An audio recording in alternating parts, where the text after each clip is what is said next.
მოგესალმებით ძვირფასო ტელემაყურებლებო, YouTube და Facebook მაყურებლებო, ასევე TikTok მაყურებლებო. ეთერშია გადაცემა ხალხის პირისპირ და დღეს არის 14 აგვისტო, როდესაც 34 წლის წინ 14 აგვისტოს ასე ვთქვათ, დაიწყო აფხაზეთის შეიარაღებული კონფლიქტი რუსეთთან მიმართებაში. ჩვენთან სტუმრად იმყოფება უფროსი ლეიტენანტი ბატონი მალხაზ-ჩემია, რომელიც იბრძოდა აფხაზეთში და იბრძოდა აფხაზეთში საქართველოს ერთიანობისთვის. მოგესალმებით პირველ რიგში. გამარჯობათ, მადლობა მოწვევისთვის. პირველ რიგში მინდა ასეთი კითხვით გადმოვიდე თქვენთან, როგორ გაიხსენებთ ომის დაწყების წინა პერიოდს და იგრძნობოდა თუ არა დაძაბულობა იმ პერიოდში აფხაზეთის ტერიტორიაზე? ომის დაწყება იგივე აფხაზეთთან არ იყო სპონტანური და არ იყო რაიმე კონკრეტული მიზეზით გამოწვეული. თუ ღრმად გავაანალიზებთ, მაშინაც გვესმოდა ეს და ეხლა მით უმეტეს ჩანს. საბჭოთა კავშირის დაშლა ეს იყო ამოცანა დასავლეთისთვის და ყველაფერი გაკეთდა ამისთვის, როგორც ეკონომიური დასუსტება საბჭოთა კავშირის, ისე რესპუბლიკების აჯანყება, ყოფილი რესპუბლიკების აჯანყება და მერე ბელავეჟსკაია პუშაში მოხდა ამის ყველაფრის გაფორმება დაშლის. იქ რა თქმა უნდა დიდი როლი შეასრულა იმდროინდელმა საბჭოთა ხელმძღვანელობამ, როგორც მათ შორის შევარდნაძემაც საგარეო საქმეთა მინისტრი იყო. გუნდი იყო მაშინ, რომლებიც დასავლეთთან თანამშრომლობდა. საბჭოთა კავშირი დასავლეთისთვის, ევროპისთვისაც და შტატებისთვისაც მონსტრი იყო, გასაგებია, საკმაოდ ცუდი მონსტრი. და ეს პერესტროიკა, რაც გარბაჩოვს უნდოდა დაიწყო, მაგრამ სულ სხვანაირად განვითარდა, არ იყო ცუდი აზრი, ცოტა კერძო საკუთრების შემოღება და საბჭოთა, მოდი ესე ვთქვათ, საბჭოთა კი არა, რუსეთის იმპერიის აბუზდაჩ, რუსულად ვიტყვი, აბუზდაჩ, თორე რუსეთის დაშლა ნაწილებად, ხო? ეს არც დასავლეთს აწყობდა, არც მსოფლიოს აწყობდა და არც ქართველებს გვაწყობდა, იმიტომ რომ სრულიად უკონტროლო დესტრუქციული პროცესები განვითარდებოდა, როგორც ყოფილი ავტონომიებისგან, ისე რესპუბლიკებისგან და უმართავი პროცესი იქნებოდა. მათ ჭირდებოდათ რუსეთის კონტროლქვეშ მოქცევა, რაც ელცინის პერიოდში მოახერხეს კიდეც. იმ დონეზე მოახერხეს, რომ საბჭოთა ატომური ქობინებს ამერიკელებმა გამოუცვალეს მატარებელი კონსტრუქციები, რომელიც ყველა დანომრილი იყო და ყველა ატომური ქობინი ამერიკელების კონტროლქვეშ აღმოჩნდა. გარდა იმისა, რომ ვარშავის ხელშეკრულების ზოლი მოიშალა და ის ყოფილი სოციალისტური ქვეყნები, რომლებიც თანამეგობრობაში შედიოდა ბრჭყალებში, რა თქმა უნდა, საბჭოთა კავშირთან, ისინი გათავისუფლდნენ. ისევე როგორც შემდგომ რესპუბლიკებიც. საქართველო-რუსეთის კონფლიქტი თქვა და არა აფხაზეთის. საქართველო-რუსეთის კონფლიქტი.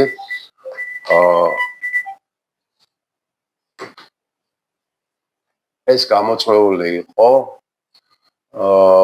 მოდი ესე ვთქვათ, რუსეთი თვითონ იმდენად დესტრუქციული და არაშორშურეტელი ქვეყანა იყო ყოველთვის და იმ დროსაც და დღესაც, რომ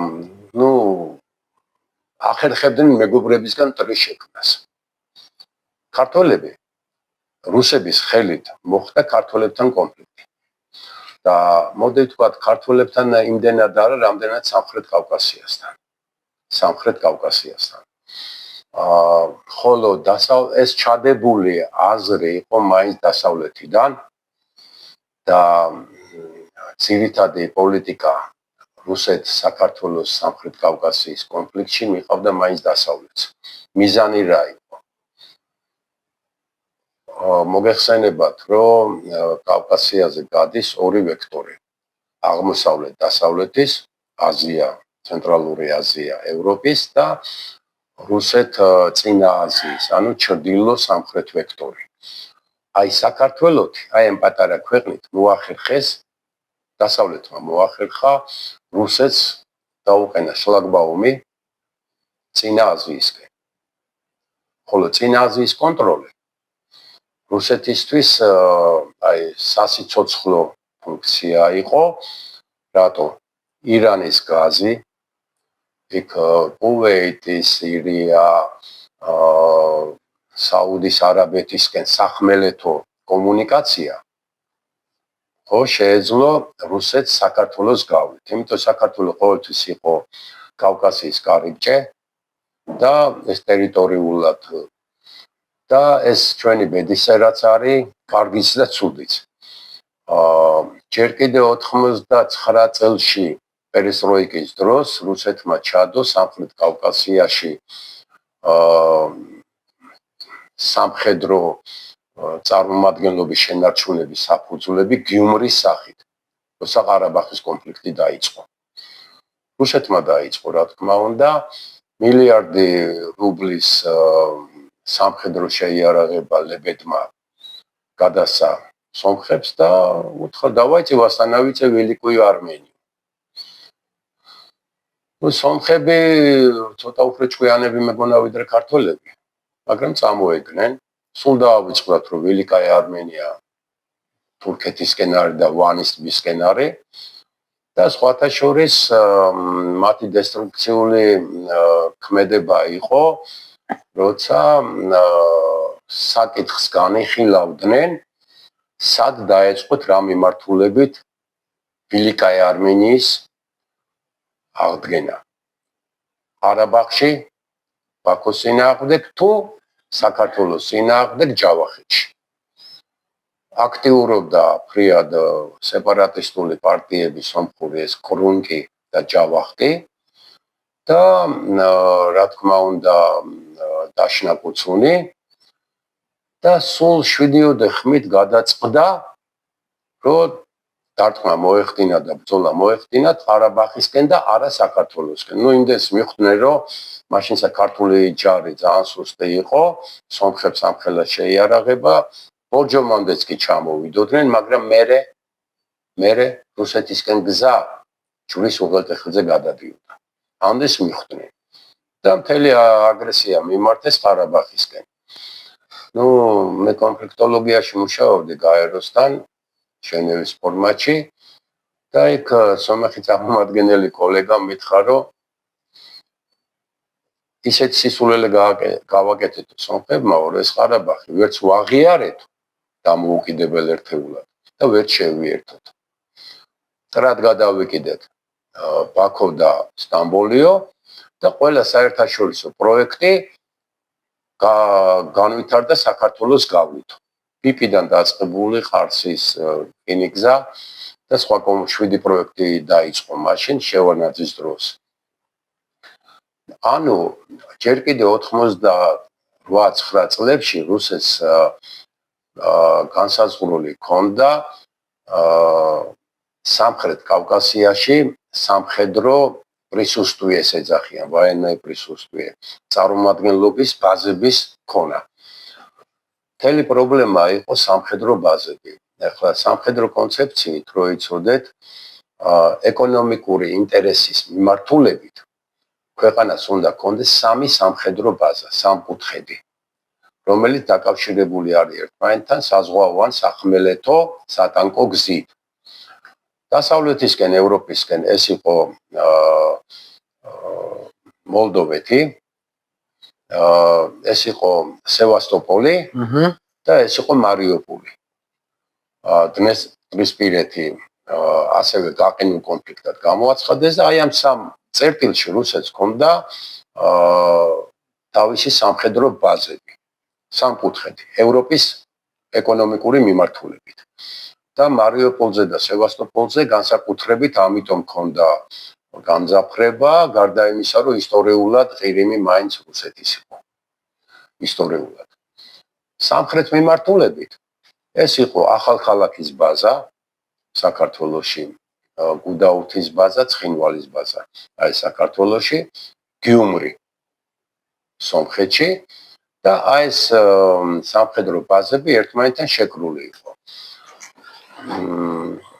რატო ვამბობ, რომ შევარდნაძემ გადაარჩინა საქართველო? ანუ 88-9 წლებში სამხრეთ კავკასიის სამხედრო ოკუპაცია, გაძლიერებული ფაზებით ოკუპაცია, რუსეთის პოლიტიკა, ხო? დაიწყო და ეროვნული მოძრაობა პირდაპირ გეტყვით მართვადი იყო. მართვადი იყო.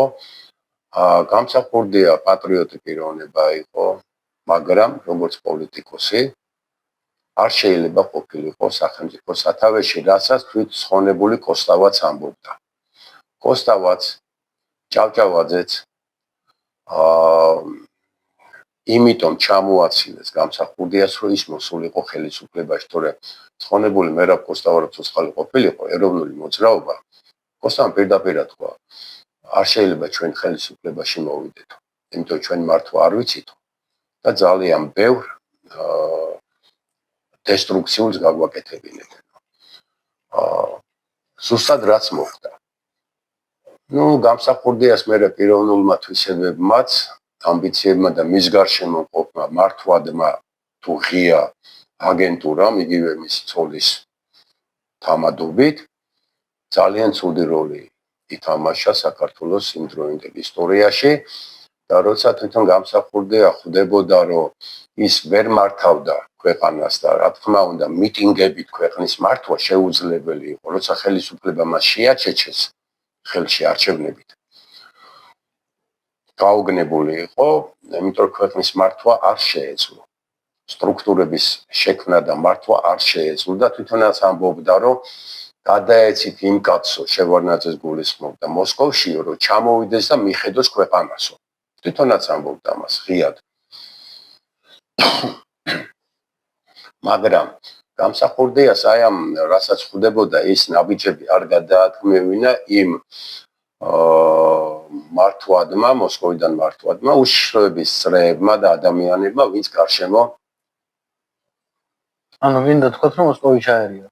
მოსკოვი თავიდანვე მართავდა ამ პროცესს, როცა გამსახურდია არჩევნებით ხელისუფლებაში მოვიდა, კომუნისტები საერთოდ არ მოქმედებდნენ არჩევნებში, თორე გაცილებით მეტი ხმის აღება შეეძლოთ. პასიურად იყვნენ, პრაქტიკულად ინერციით გავიდნენ, მანდატები ინერციით აიღეს და შეაჩეჩეს გამსახურდიას. ეროვნული მოძრაობის რადიკალურ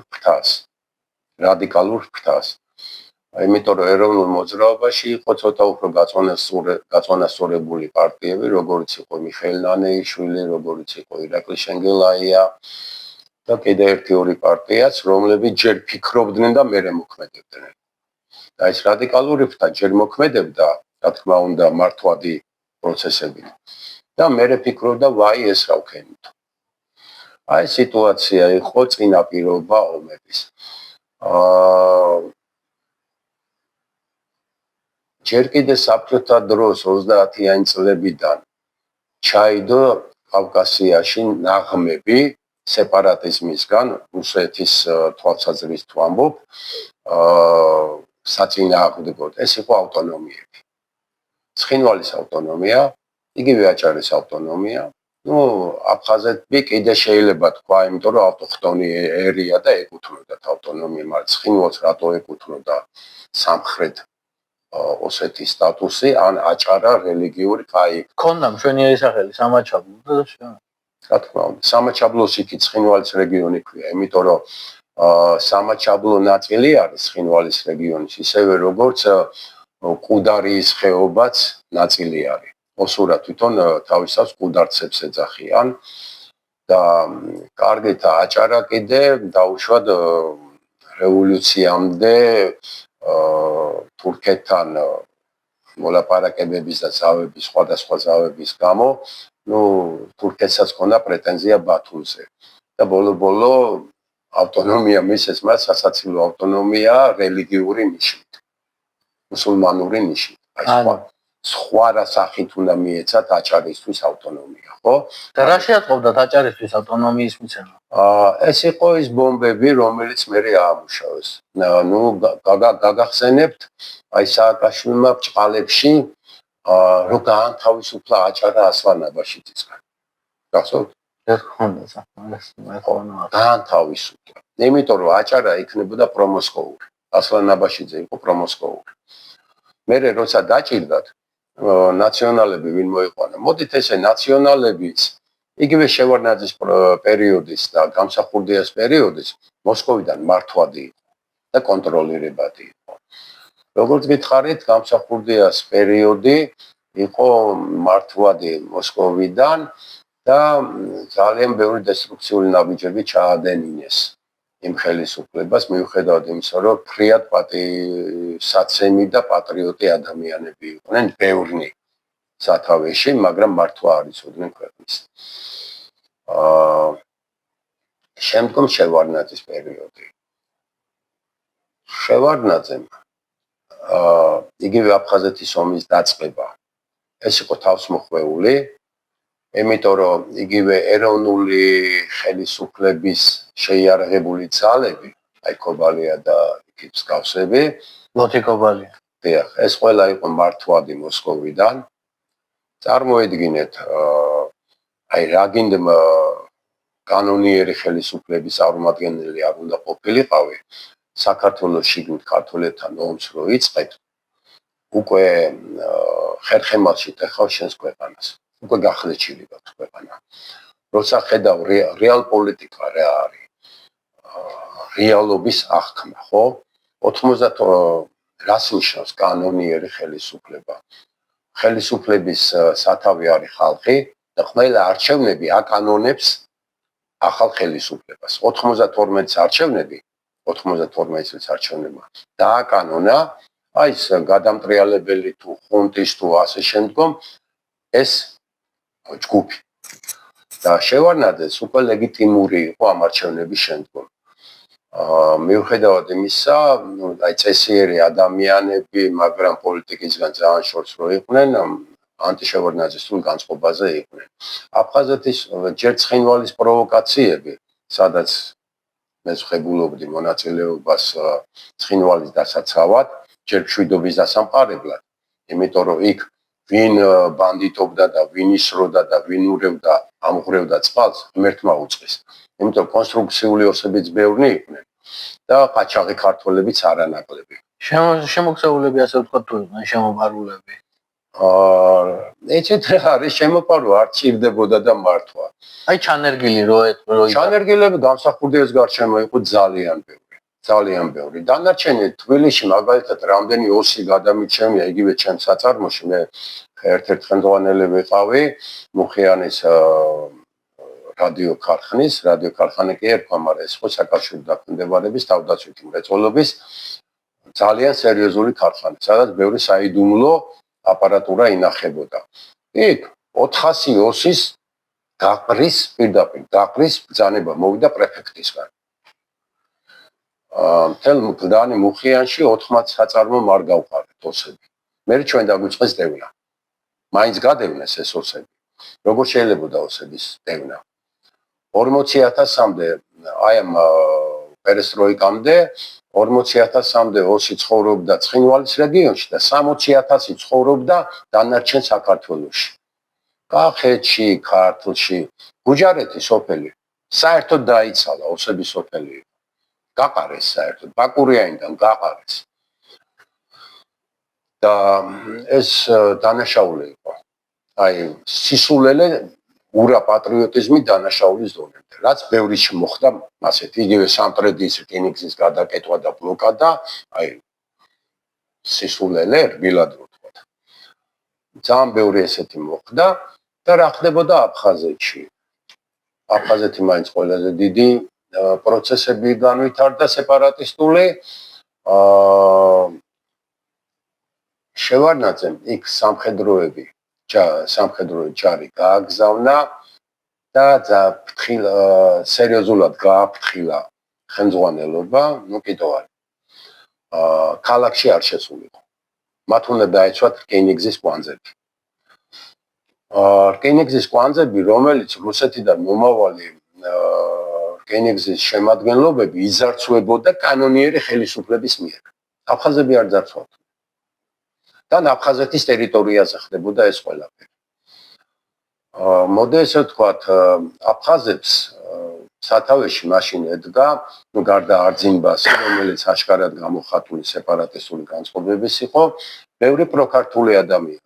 ეს იყო ზურა აჩბა, ანქვაბი. კიდე იყვნენ რამოდენიმე. შამბა თუ იყო სერგეი შამბა. ხოთაშორის ომის დაწყებამდე მე და ირაკლი ჩენგელაია შევხვდით, სოხუმში ვიყავ ჩასულები, სერგეი შამბა შევხვდით და ზურა აჩბა შევხვდით. და პირდაპირ გითხრეს მათ, რომ ეს თუ გადაიზრდებოდა ეს დაძაბულობა, ექსესები ხო ხდებოდა, თუ გადაიზრდებოდა ღია კონფლიქტი, ეს იქნებოდა ტრაგედია აფხაზი ხალხისთვის პირველ რიგში. და პირად საუბრებში მე გეტყვით ერთ-ერთ ხელმძღვანელის სიტყვას. მის ზალოჟნიკი в руках России. ჩვენ არაფერს გადაწყვეტა არ შეგვიძლია, ჩვენ ძევლები ვართ. ჩვენ რუსების წინააღმდეგ ვერ წავალთ, მაგრამ ქართველებმა არ დაუშვათ შეცდომა და ომი არ დაიწყოთ. ნუ არძინბა პირდაპირ გაიძახოდა, რომ მე ქართველებს გავასრულინებ, ხო? ის ღია სეპარატისტი იყო. ნუ ყველაფერს ღიად ამბობდა. არძინბა კი, მაგრამ დანარჩენები ზურა აჩბა მაგალითად ომის შემდგომაც კი ხო მოკლეს ზურა აჩბა. იმას ამბობდა, რომ забить нельзя, но можно просить. შერიგების მომხრე იყო. ვერ დავივიწყებთ რაც მოხდა, მაგრამ ერთმანეთის პატიება შეიძლებაო. იმიტომ რომ ანუ მზად იყო უკვე მოლაპარაკებაც ამბობ. თავიდანვე მათ ჩვენივრად ხო გითხარით ომის დაწყებამდე, იგივე შამბა და იგივე აჩბა ამბობდნენ, რომ ომი თუ ღია დაიწყებოდა, ეს იქნებოდა აფხაზეთის ტრაგედია. და დღესაც ჩვენივრად ხვდებიან აფხაზები, რომ ისინი არიან ძევლები რუსეთის ხელში და ჩვენივრად ხედავენ ყარაბაღის შემდგომ მით უმეტეს, რომ აი ახლა მიმდინარე პროცესები, რასაც ტრამპმა მისცა სერიოზული იმპულსი, აფხაზეთს შეიძლება შემოწირონ და ცხინვალი საქართველოს. რაში? სოხუმი, თბილისი, ყარცის რკინიგზის გახსნაში. აქვე ერთ კითხვას დაგისვავთ კიდევ, მაგრამ ამ თემასთან დაკავშირებით ვფიქრობ, ესეც აქტუალური კითხვაა. როგორ ფიქრობთ, რამ გაამწვავა კონფლიქტი აფხაზეთის ტერიტორიაზე? პრიმიტიული პასუხი იქნებოდა, თუ გეტყოდით, რომ ქართული სამხედრო ძალების შესვლა სოხუმში, კი ეს იყო კონკრეტული საბაბი. მაგრამ ჩემი თვალით მაქვს ნახე. როგორ ხელმძღვანელობდა რუსული მაღალი დონის ოფიცრები ხელმძღვანელობდნენ იგივე კეტოვანის მოქმედებებს. როგორც თბილისში, ცხინვალში, ასევე აფხაზეთში, ასევე სამეგრელოშიც. კეტოვანი გაფრთხილებული იყო მეთქი, რომ არ შესულიყო სოხუმში და დაეცვა მარტო რკინიგზის კვანძები. რომ ძარცვები არ მოხდარიყო. მარტო ჩემი ქართლის 1,000,000 რუბლამდე ქონება გაიძარცვა და ვერ მოაღწია ჩვენამდე. მარტო ჩემი ქართლის, მოხიანის ქართლის. რუსეთიდან გამოგზავნილი. კეტოვანს მაინც მიეხმარნენ სოხუმში შესვლაზე რუსი გენერალიტეტი და ოფიცრობა. Грузинское знамя над Сухуми, ты будешь героем. ეს მოხდა. პროვოცირება მოხდა რუსების მხრიდან. მოგეუბნებით, რუსებს ყოფნით სისულელე, რომ მეგობრებისგან გაიჩინონ მტრები. თორე ქართველებზე უფრო ახლო მეგობარი პოლიტიკაში არ არსებობს, მაგრამ პოლიტიკაში მომადიებთან არსებობს ინტერესი. დიახ, და საერთო ინტერესები ჩვენ რუსეთთან აქვს. აი ტოტალებინიდან მოყოლებული, ხო? ტყულია. კარიბჭეა საქართველოს, შვენივრად იციან. მაგრამ რუსებმა თავიდანვე ნახეთ, აი რატო ამბობ ტოტლებინიდან. ჯვარზე გზახო რუსებმა გამოიყვანეს თბილისისკენ. რა დაარქვეს? ვაენა გრუზინსკაია დარობა. ვაენა გრუზინსკაია დარობა. საომარი. და ჯარი გამოიყვანეს. რატო? ირანისკენ, თურქეთისკენ. ანუ წინა აზიის ინტერესი იყო იქიდან მოყოლებული და ეხლა მით უმეტეს, როცა რუსეთის ბიუჯეტის 80% ენერგორესურსებზეა, გაზზე და ნავთობზე, ხო? ეხლა მით უმეტეს ამ რესურსების კონტროლი რუსეთისთვის არის ბიუჯეტისთვის სასიცოცხლოდ მნიშვნელოვანი. ეხლა ცოტა დააბალანსირეს აგრესიით ვეღარ იმის შემდგომ რაც შტატების ჩაერია, რაც თურქეთმა სერიოზული განაცხადი გააკეთა სამხრეთ კავკასიაზე. გახსოვთ 3+3 ფორმატი რამოდენიმე წლის წინ რომ დაიწყეს. საქართველოს ვერ დასვეს. 3+3 ფორმატი, 3 მონსტრი პლუს 3 სამხრეთ კავკასიის ქვეყანა. ხო, ეს 3 ქვეყანა საქართველოს, სომხეთი, აზერბაიჯანი და 3 დიდი ქვეყანა რუსეთი, თურქეთი, ირანი. იმიტომ რომ ნახეთ რა არის 90-იან წლებში შვეიცარიის ერთ-ერთმა კვლევითმა ცენტრმა მაიკლ ემერსონის ხელმძღვანელობით სტრატეგიულმა კვლევითმა ცენტრმა დადო ძალიან სერიოზული დოკუმენტი. სამხრეთ კავკასიის სტაბილურობის პაქტი. პირველი ნაწილი იყო პოლიტიკური ნაწილი, იგივე ყარაბაღის ჩათვლით, როგორც შეიძლება ტექნოლოგიები ახლა აქვთ დასავლეთს ძალიან ბევრი გამოცდილება აქვს, ჩვენზე დიდი გამოცდილება კონფლიქტებში და ეკონომიკური ნაწილი. აი, რომელიც ეს ეკონომიკური ნაწილი არც თბილისს აუკითხია, არც ბაქოს და არც ერევანს. არადა ეს ეკონომიკური ნაწილი მშვენივრად იცოდა სამა დიდმა პიროვნებამ სამხრეთ კავკასიისა. ალიევმა, შევარდნაძემ და დემირჭიანმა. ესენი ცდილობდნენ, რომ აი ახლა რა პროცესიც მიდის, იმ პროცესს ცდილობდნენ 90-იან წლებში. მაშინ რა გამოვიდოდა, ნახეთ, არა გამსახურდია ასეული ერთიანი კავკასიური სახლი, რომელიც აი ქიმერაა და ძალიან მიამიტობა არის რა. უფრო მძაფ სიტყვებს არ ვიხმარ. არაფერი კულტურული საერთო არა გვაქვს ჩვენ ამ სახელმწიფოებსაც და ჩრდილო კავკასიასთან მით უმეტეს. მაგრამ ეკონომიკური ინტერესები გვაქვს. ნუ და გვავიწყდება ევროკავშირი როგორ შეიქმნა. ეს იყო სილეზიის აუზის ნახშირმომპოვებლები და საფრანგეთის ხო, ფრანგი და გერმანელი ნახშირმომპოვებლებისა და ფოლადის წარმოებლების პირველი ეკონომიკური კავშირი 47 წელს. რამოდენიმე წლის შემდგომ ის გარდაიქმნა, უკვე მას შეუერთდა იტალია, ახლა ჟან მონე, ალბერტო სპინელი იტალიელი იყო ბოდიშით, ქართველებიც იყვნენ ჩართულები სხვათა შორის ამ კონსტიტუციის, ევროკავშირის კონსტიტუციის შექმნაში და რობერტ შუმანი, ხო? ნუ გერმანელების მხრიდანაც და ესე შეიქმნა ევროკავშირი. აი 5 წლის წინ ერთმანეთს რო ჟუჟავდნენ, ის ხალხი დაჟა და ეკონომიკური ინტერესების გამო გაერთიანდა. დაიწყეს გაერთიანდა. სხვათა შორის გავსი საუბარი მქონდა მე 99 წელს ნალჩიკში გაეროს ეგიდით შედგა ნაომართა შეხვედრა. 4 ქართველი ვიყავით, ნალჩიკში შედგა, ჩერქეზები, ტრები იყვნენ ჩვენი, ვერ ვიტყვი რომ დღესაც არიან, ვაჟკაცები არიან ტრობაშიც და მეგობრობაშიც. აი უბატონო თქმა არავის არ გაუწია, ძალიან პატივით, ერთ კვირაზე მეტი ვიყავით ნალჩიკში და იქ ნაომრებიდან ნუ ერთი უთხართო ბაგრამიანის ბატალიონი არა და ჩეჩნები არა. დანარჩენთან კი ბატონო, გვექნება საუბარი.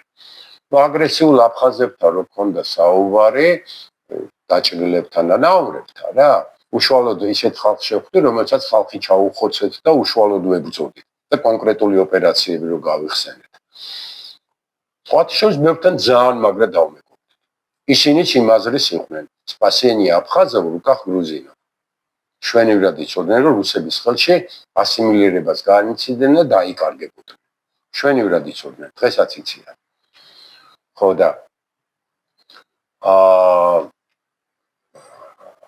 საურ ხვარცხია იყო ესეთი აფხაზი მეთაური დაინვალიდებული ჩვენგან. ზიაბეია იყო ორჯერ დაჭრილი, დვაჟდი გირაინი აფხაზი. ამათან საუბრის დროს აგრესია როცა ქონდათ, ერთს ვეკითხებოდი მარტო, კაი, ქართველები არ გიყვართ. რა გინდა ეხლა შენმა შვილიშვილმა, რომ ჩემი შვილიშვილი მოკლას თუ ჩემმა შვილიშვილმა შენი შვილიშვილი მოკლას. რისთვის ვიბრძოდით? ერთად უნდა ვიცხოვროთ, ხო მაინც? დრობას პოვებთ? მოდი რა ეკონომიურ თანამშრომლობა. სხვათა შორის ძალიან მაგარი მაგალითი იყო ამერიკული სპირტი რო შემოვიდა საქართველოში ფოთიდან.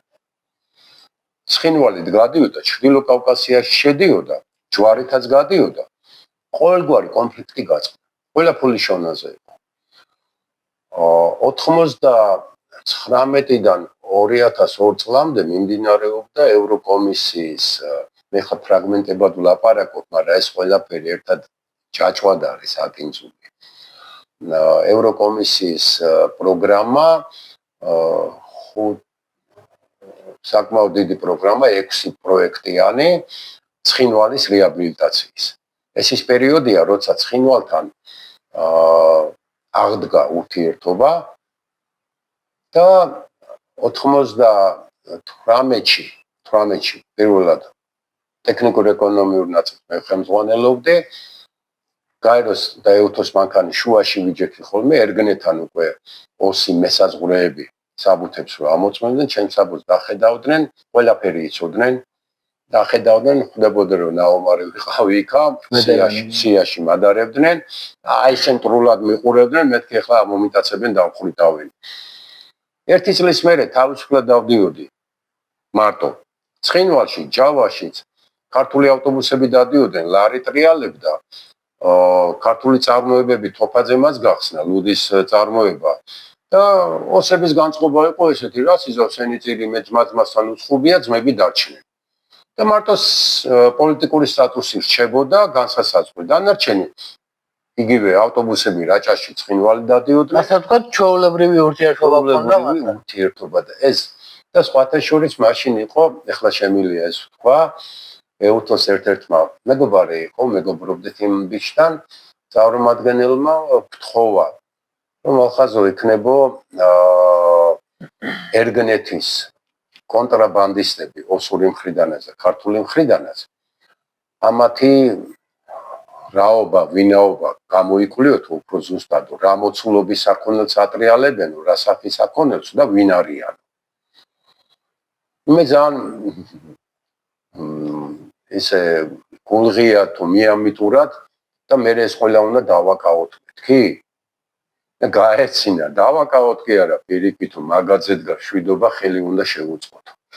კონტრაბანდას მართალი ეკონომიკამ განსაზღვრა როგორც აეხლა პარალელს ვავლებ ევროკავშირთან ნახშირის მომპოვებლებმა და ფოლადის წარმოებლებმა განსაზღვრეს ევროკავშირის შექმნა და მისი პერსპექტივა, რომელიც მე პოლიტიკურში გადაიზარდა. ასევე საქართველოში ეს პროცესი და შემდგომ შეკითხვასაც უპასუხებ ამითი მომავალი აფხაზებთან და ცხინვალთან ურთიერთობა ამ ეკონომიკური რიჩაგებით შეიძლება. იგივე აი ამ ხვარცხიას რო დაუსიკითხვა მეთქი. ეკონომიკურად ხო არ ვითანამშრომლოთ მეთქი და მე ჩვენი შვილიშვილები შერიგდებიან და არა დახოცავენ ერთმანეთს მეთქი. ჩვენ ხო ხოცეთ ერთმანეთი მეთქი. ბატონო მალხაზ, რამდენად დიდ როლს თამაშობდა მაშინდელი ხელისუფლების გადაწყვეტილებები ომის განვითარებაში? თქვენ შევარნაძის პერიოდს გულისხმობთ? დიახ. შევარნაძე ყველანაირად ცდილობდა, რომ ღია სამხედრო დაპირისპირება აეცილებინა. რაც მოახერხა ცხინვალში, მაგრამ ვერ მოახერხა სოხუმში.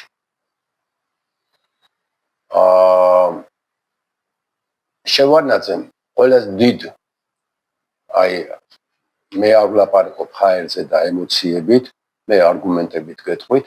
შევარნაძემ რევანში ელცინს აუღო 93 წლის რევანში ელცინს აუღო 99 წელს სტამბოლში ეუთოს სამიტზე. როცა ხელი მოაწერინეს ელცინს საქართველოსთან სამხედრო ბაზების გაყვანაზე. ამით რუსეთმა დაკარგა სამხრეთ საქართველოში საყრდენი წერტილი, ერთადერთი რჩებოდა გიუმრი და არალეგიტიმურად გუდაუთა. ახალქალაქიდან, გორიდან, თბილისიდან, ყველა მხრიდან რუსების ჯარები გავიდა. რაც სალომეის პერიოდში მოხდა მერე ნაციონალების დროს, მაგრამ დოკუმენტი თვითონ გაყვანის ვალდებულება შეიქმნა 99 წელს შევარდნაძის დროს. ეს იყო შევარდნაძის რევანში აფხაზეთზე. ბატონო ახლა თუ ასე იყო, რატომ არ გაიყვანეს ჯარები რუსეთის წარმომადგენლებმა, თუნდაც ცხინვალიდან, მდებარე ტერიტორიაზე? რა დროს? 99 წელს. 99 წელს დოკუმენტი შეიქმნა, რომელსაც ეს ინერციული პროცესია და ერთ წელიწადში და ორ წელიწადში ვერ მოხდებოდა ეს. რუსეთმა იქიჭიმა, აქეჭიმა და 2005 წელს დაიწყეს ხო გაყვანა. თუმცა ყველას გვახსოვს, რომ 2008 წლის აგვისტო დაისევი. რა მოხდა 2008 წელს? რა მოხდა? მე არ მაქვს ლაპარაკი ნაციონალების აი მოღალატურ მორალურად გაღწნილ ქმედებებზე და პოლიტიკაზე, რაც საქართველოს შიგნით ჩაატარეს, საზოგადოების გაღწნაზე და კულტურის და მეცნიერების დარბევაზე. თავარც ვიტყვი. რა მოხდა 2008 წელს ცხინვალში?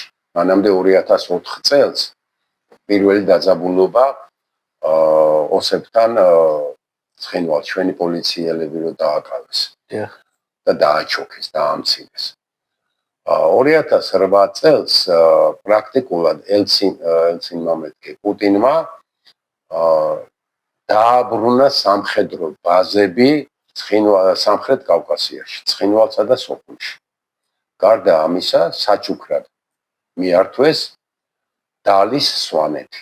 დალის ხეობა, კოდორი. დალის სვანეთი, იგივე კოდორის ხეობა, იგივე ზემო აფხაზეთი რო დაარქვა სააკაშვილმა. და როგორ ხდებოდა ეს, რატო იყო ეს დანაშაული და არა რუსეთის აგრესია? რუსეთის აგრესია გითხარით ტოტლებიდან მომდინარე არის და მაშინაც აგრესია იყო, მაგრამ ტალიაევმა რა დაწერა? ქართულმა მხარემ დაიწყო, ხო? ომი კი არა. ომი ტოტლებინმა დაიწყო. ცხელ ფაზაში, ღია ფაზაში გადაყვანა მოახდინა ეს სააკაშვილმა და როგორ? დალოცულიშვილო 2 თვით ადრე აპრილ-მაისში გაეროს უშიშროების საბჭოში წელიწადში ორჯერ სამშვიდობოების პროცესების განხილვა ხდებოდა და რუსული მხარე, ქართული მხარე ხელს აწერდა, კონფლიქტის მხარეები, რუსული მხარეც ხელს აწერდა რუსული ნაწილების სამშვიდობო ბრწყალებში. მათ ლეგიტიმაციაზე და მათ ვადის გაგრძელებას, პროლონგაციაზე, უფლებამოსილებას. როცა შენ რუსულ სამშვიდობოებს, ეგრეთ წოდებულს, კულახმეტოვის მეთაურობით 2 თვით ადრე აძლევ ლეგიტიმაციას, რომ ცხინვალის რეგიონში ის არის წარმოადგენს სამშვიდობო მშვიდობის დამცველ ძალას, რომლის მოადგილეც იყო ქართველი ყურაშვილი გენერალი, ხო? მაგრამ ხელმძღვანელი არის კულახმეტოვი. ამით შენ ვალდებულებას იღებ, რომ უფლება არა გაქვს კონფლიქტ რეგიონში კენჭი ისროლო. და თუ ვერ ასრულებს ეს სამშვიდობოები ამ ფუნქციას, შენ ეს საკითხი უნდა დასვა უშიშროების საბჭოში გაეროსი და არა 2 თვით ადრე ლეგიტიმაცია მისე. ნახევარი წლით ადრე 58 რუსული არმია ჩრდილო კავკასიაში ემზადებოდა შემოსაჭრელად. უჩენიებს გადიოდა. უჩენიები ეს არის სწავლებები, სამხედრო სწავლებები, რომელიც რაღაცა აგრესიისთვის მზადდება. 2 თვით ადრე, აი ამ 08-08-მდე, ხო? 2 თვით ადრე რო udasturებ სამშვიდობო უფლებამოსილებას და იცი რომ უფლება არა გაქვს იქ სროლის კი არა საერთოდ არაფრის ძალისმიერი ქმედებისა და არაყენებს საკითხს რომ მანამდე ეს სამშვიდობოები, რუსული სამშვიდობოები ვერ ასრულებენ თავის მოვალეობას, ყაჩაღებს ვერ აჩერებენ, ოსურ მხარეს ვერ აჩერებენ, ხდება პროვოკაციები და ამ საკითხს არ ცვავდა udasturებ უფლებამოსილებას და შემდგომ 2 თვის მერე მისი ხელშეწყობით თემურ ალასანიას კგბ-ს გენერალის ხელშეწყობით ხდება გათამაშება ისევე როგორც აჭარაში მოხდა ვითომ აჭარა რო დაიბრუნა ასევე ცხინვალში ტრიბუნები ქონდა გაგზავნილი ტრიბუნები და ვითომ ძალისმიერი გზით იბრუნებდა ცხინვალს იქ ფულის იყო ჩატანილი ამბობენ ხო და ეს იყო თემურ ალასანიას გეგმა შეასრულებინა თავის დიშვილს პარანოიკ სააკაშვილს შეასრულებინა და დააბომბინა საკუთარი ხალხი ცხინვალი საკუთარი ქალაქია ის ოსები ასე ვთქვათ ხალხის სასიკვდილოდ გაიმეტა მაგრამ დიახ თავისით რუსების სამშვიდობოებიც ქართველებიც ოსებიც ყველა რატო თავისი ამბიციების დასაკმაყოფილებად ეგონა რომ ორ დღეში ცხინვალში ქართულ დროშას დაარჩობდა და შევიდოდა ნიშა განმათავისუფლებელი რაც თემურ ალასანიამ აჭამა და რეალურად მოხდა ის რომ რუსებმა ცხინვალში და სოხუმში სამხედრო ბაზები დაიბრუნეს და შემდგომ 11 აგვისტოს როცა რუსები უკვე თბილისისკენ ცხინვალიდან გამოდიოდნენ ჩვენები მოხდა შინდისის ტრაგედია 11-ში იყო თუ 11-ში დიახ 11-ში თბილისისკენ რო წამოვიდნენ წითელი აუნთო შტატებმა კრეისერი შემოვიდა ბათუმში და კვაზიანში დღედაღამ განათებული ბაზა რო არის ამერიკელების იქიდანაც წითელი აუნთო ერთი რამ მაინტერესებს შეგეკითხებით ბატონო მოხას დიდი პატივისცემით თქვენს მიმართ აი ახლა ამერიკელების და ქართველების ცნები რომ მინარევს კვაზიანში რაც ახლა ახსენეთ აი რისი მომტანია ეს ჩვენთვის თუ რამე ასე ვთქვათ რამეს ხედავთ საშიშროებას აქედან ამერიკელებისა და ჩვენების რა სამხედრო სწავლებები რომ არის კვაზიანში ეცით რა არის შტატების პოლიტიკაში მოდი ორად გავხოთ კი ბატონო ბაიდენის დროს რასაც ტრამპი deep state-ს ეძახის ანუ ღრმა ბიუროკრატია ინერციული ღრმა ბიუროკრატია ამერიკის პოლიტიკასაც და ევროპისაცაც ის განაგებდა და მათი მოგება იყო მათი ინტერესი იყო სამხედრო მოგება მე რო გითხარით ცხინვალ სოხუმის რუსული ბაზების დაბრუნება აქ მეთი უბრაიზა ძალიან კარგად მოითქო ხელი მახსოვს 8 აგვისტოს ორჯერ იყო მისი ინტერვიუ რადიოში რომ ქართული მხარე იძულებული გახდაო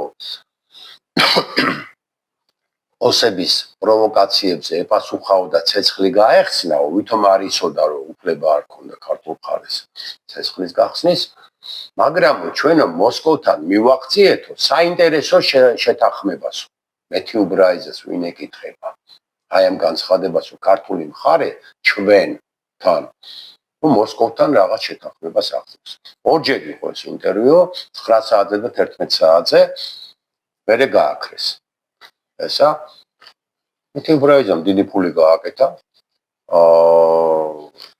ჩვენ ოდიშით ამ სიტყვას მან ნაძირლებთან ერთად კეცერაშვილთან და სააკაშვილთან ერთად კოდორის ხეობაში იარაღის ჩაბარებას სუგდიჩ ფოჩი პირდაპირ გემიდან თვითავდნენ რუსები რო იყვნენ ისე ჰაიმარცებს მეთი ოდიშით სამხედრო შეიარაღებას იგივე ჯიპებს და აბარებდნენ პირდაპირ რუსებს ჯავშან ტრანსპორტირებსაც მაგრამ რა ხარისხის იყო უკრაინიდან შეძენილი უვარგისი ბუკები ესე ჩააბარეს რუსებმა ეს ტრაფეად წარმოაჩინეს დიდი ფული ჩამოიწერა და ეს მათხოვრები მართლაც აცალი კალოშით მოსულები კეზერაშვილები სააკაშვილები და რამოდენიმე კიდე ეს ელიტა იგივე მერაბიშვილი ჩვენი პარტიის წევრი იყო სხვათა შორის ადრე ძალიან კარგად ვიცნობთ კი ადამე ხო და ეს მათხოვრები გახდნენ მილიარდელები დღეს დესტრუქციულ პროცესებს მართავენ ისინი მათ აი ამ ფინანსებით შეუქმნეს ის ბაზა, რომ დღეის ჩათვლით საქართველოში გადატრიალება მოეხდინათ. რასაც ცდილობენ ამდენი წელია, რამოდენიმე წელია და კიდე კაი ოცნება კარგად მართავს პროცესებს. აი მე თითქოს თემაზე ან ერთი რგოლიდან მეორე რგოლზე გადავდივარ, მაგრამ ვცდილობ პარალელები გავავლო. ხა იმისთვის ხართ, რომ აი გამსახურდიას პერიოდიდან, პროცესებიდან დაწყებული, შემდგომ შევარნაძის ნაციონალების და ოცნების პერიოდშიც, პარალელები გავავლო ინტერესებსა და ქმედებებს შორის. ასე რომ ყველას გითხეთ თბილისის ბრძანებები და ქმედებები აფხაზეთთან დაკავშირებით, შევარნაძემ აფხაზეთში პროცესები ვერ გააკონტროლა და ვერც გააკონტროლებდა, იმიტომ რომ რუსეთი უკვე ღია აგრესიით შემოდიოდა აფხაზეთში. თქვენ შეგიძლიათ ინტერნეტში ნახოთ რუსი მფრინავი კოშკინის აი ეს მოიძიეთ ინტერვიუები თუ როგორ ბომბავდა ის და მისი ესკადრილია სოხუმს ღამღამობით და მათი თვითმფრინავი იყო ერთ-ერთი მიგი, რომ დაეტაკა მთას და ჩამოვარდა. თორე ჩვენებს არ ჩამოუგდიათ. გაუმართავობის შედეგად ასე არა, დაეტაკა ის გაუმართავი, ხედვა ის ქონდა ღამის ხედვა ნაკლებია. და ის ჩამოვარდა. და აი ეს კოშკინი პირდაპირ ამბობს, როგორ ბომბავდნენ პირდაპირ ჩვენ ნაწილებს. მე აღარ მაქვს ლაპარაკი აი მართლა უაშკაცესი ადამიანი გია ყარყარაშვილის ციგნზე სამშობლოს ამარა. აი ეს გადახედეთ იქ ჩვენზე ორბელებზე ძალიან ბევრია დაწერილი და თქვენ ერთ-ერთ შეკითხვა გაქვთ ქართველების გმირობებზე და ძალიან ბევრი გმირები იყო. იცით რა არის სიტყვა გმირი ჩვენთვის ახლა არის აი ევალვირებული ტერმინი. როგორ შეიძლება გმირი მიანიჭეს აი ამ ნაციონალების დესტრუქციულ პიროვნებებსაც, აი გაუგებარ არსებებსაც, ლაზარე და აი ესეთ საზიზღრობებს. და იგივე ანტოხელიძეც გმირია. ტერმინები შევცვალოთ რა. ჩემი აზრით ანტოხელიძე გმირია. ზურაბიშვილმა რამდენს მისა ღირსების ორდენი და გორგასალის ორდენი, ხო? რამდენს მიანიჭა. ამ დროს რა დააშავეს იმ ბიჭებმა, ვინც ცოცხლები გადარჩნენ და იმხელაომები გადაიტანეს და ბრძოლები. რა დააშავეს იმათ, რომ ცოცხლები გადარჩნენ? გმირები აღარ არიან? ორდენები ზოგიერთს მისცეს და პენსია 340 ლარი პლუს 100 ლარი დახმარება. 440. როგორ? 440 ლარი. კი ბატონო. აი ეს აქვს შემოსავალი, როცა სიგარეტში მისდით 300-400 ლარი თვეში. ეხლა არ მითხრათ რატო ეწევიან. რაც მაგად გადაიტანეს, ეს არა, კიდე კარგად არიან, ზოგი განარკომანდა, ზოგი მოკვდა, ზოგი მერე მოკვდა, ზოგს კანტუზია დაემართა და სუდღეში და ოჯახებთან პრობლემები შეექმნათ, აი ამ პრინციპებისა და ამის გამო და ოჯახები დაენგრათ, ძალიან მცირე ნაწილი ისევ აგრძელებს ნორმალურად ცხოვრებას და წყვიდან გადასული ხალხი პოსტკონფლიქტური რეაბილიტაციის მაგერად მიშვებულები და მიგდებულები და ბანკებმა რა უქნეს კიდე ამ ხალხს. უბინაოდ არის უმრავლესობა. უბინაოდ არის. და მართლა შავკარგაშიან ავჰარებენ თავს ასე ვთქვი. საშინლად პირობებში. გმირები არ არის რა. ბატონო მალხაზ, პირველი თემა, რომელსაც ერქვა ისტორიული და პოლიტიკური ფონი დავასრულეთ. თან სხვათა შორის ძალიან კაი პასუხები ჰქონდათ, დიდი მადლობა და დასაბუთებული პასუხები რაც თავარია. ახლა გადავდივართ თქვენ პირად გამოცდილებაზე მეორე თემად და ასეთ კითხვით შემოვიფარგლები. სად იყავით და რას აკეთებდით, როცა პირველი შეტაკებების შესახებ გაიგეთ? რა თქმა უნდა აფხაზების. მოდე ეჭეთ რა არის, თქვენ აქცენტს აკეთებთ აფხაზებზე და ცხინვალი ნაკლები იყო. ცხინვალში რა შეტაკებები იყო, იცი? და რა ჩასაფრებები და რა მანევრები იყო და რა ბრძოლები? იმედმა მხედრიონმა თავის კისერზე გადაიტანეს პირველი შეტაკებები ცხინვალში. სერიოზული დატაკებები იყო. ორბიც არანაკლებად მონაწილეობდა. ჩვენ 92 წლის 8 იანვარს შევიქმნით, როცა გამსახურდიამ დატოვა თბილისი. ეცეთ რა არის კიდე ერთ-ერთი შეცდომა გამსახურდიასი. რომ მოეკლათ კიდეც და არა და ვერ გაუბედავდნენ, გამსახურდიას თბილისი არ უნდა დაეტოვებინა. იმიტომ რომ გამსახურდიამ დატოვა საქართველოს და თბილისი ქაოსში. რომ მოეკლათ კიდე პოზზე უნდა მდგარიყო. ვერავინ ვერ გაუბედავდა ამას და აი იმ გარემო ცვამდა მისმა პიროვნულმა თვისებებმა სამშობლოთვის. ერთ კაი ლექსი მახსოვს. სამშობლო ძიმეუღელი. სამშობლო არა მარტო ფრთებია. სამშობლოს არა მარტო უმღერია. სამშობლოს გულსაც ხვდებია. მან ვერ შეძლებს. და ბოლო მისი დანაშაული იყო 93 წლის დანაშაულს ვამბობ პირდაპირ 22-ში თუ 24 სექტემბერს გალში ჩაატარა მიტინგი გროზნო და რატომღაც შვიდობიანად ჩამოაფრინეს რატომღაც შვიდობიანად და გალში ჩაატარა მიტინგი სადაც მოუწოდა ხუნტის ჯარების არ დახმარებას სოხუმის არ დახმარებას დაეცემა სოხუმი და მე გავანთავისუფლებ აფხაზეთს აი ეს მიტინგზე პირდაპირ ითქვა ეს იყო ზურგში დარტყმა სოხუმისათვის პირველი გამოცდილებები რაც გითხარით 8 იანვარს შევიქმნით 92 წლის რამოდენიმე კაც შევიყარეთ ესე შეიქმნა რამოდენიმე ბატალიონი თბილისში ორი ფუნქცია პირველი თბილისი უპატრონოდ იყო დარჩენილი არც პოლიცია არც უშიშროება არც მილიცია არავინ არ მუშაობდა იძარცვებოდა აჩაღდებოდა ყველაფერი და აი ეს თბილისელებმა შევქმნით რამოდენიმე ბატალიონი მათ შორის ორბი რომლებიც ღამღამობით მორიგეობას ვატარებდით და ქალაქს ვიცავდით აი ხო საშინელებები ხდებოდა 90-იანებში უარესი მოხდებოდა ჩვენ ვარ ის რაც ხდებოდა ჩანს და რა დაიცავთ რამდენი გადავარჩინეთ თქვენი მოდიშით თქვენი ბატალიონიდან თუ იყვნენ დაღუპულები ბევრი დაიღუპა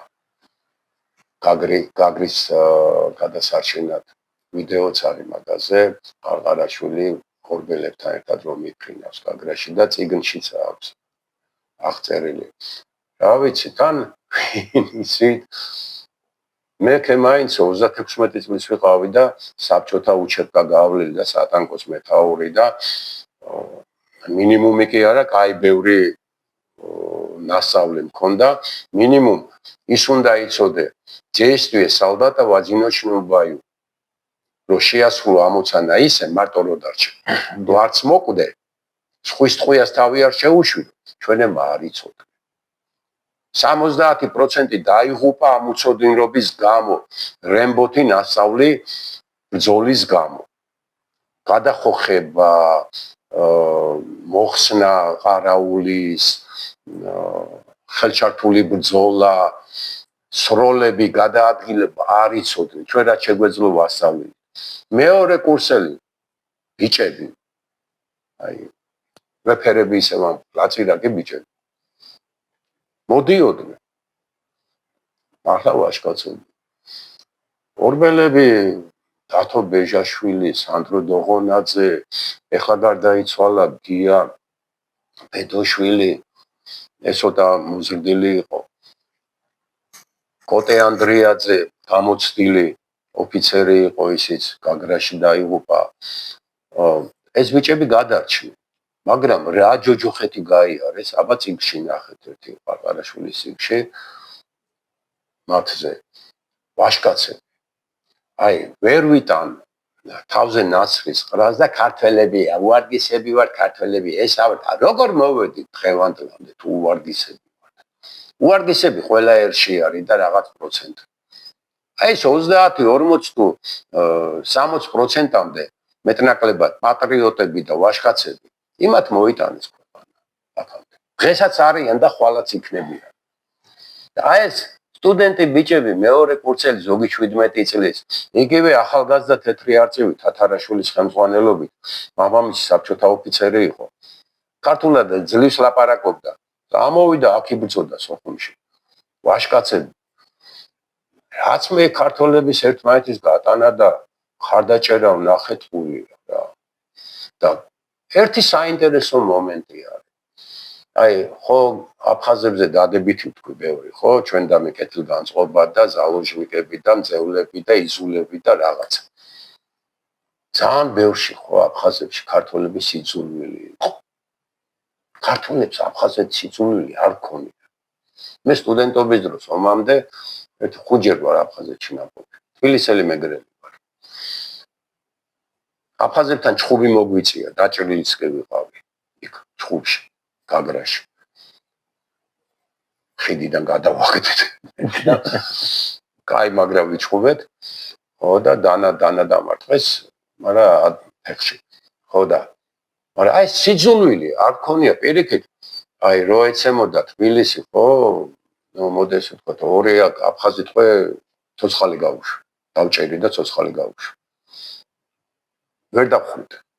იმიტომ რომ უკან ვიხევდით, რო გაგვეშვა ისე, ავტომატს აიღებდა აქეთ გვესროდა.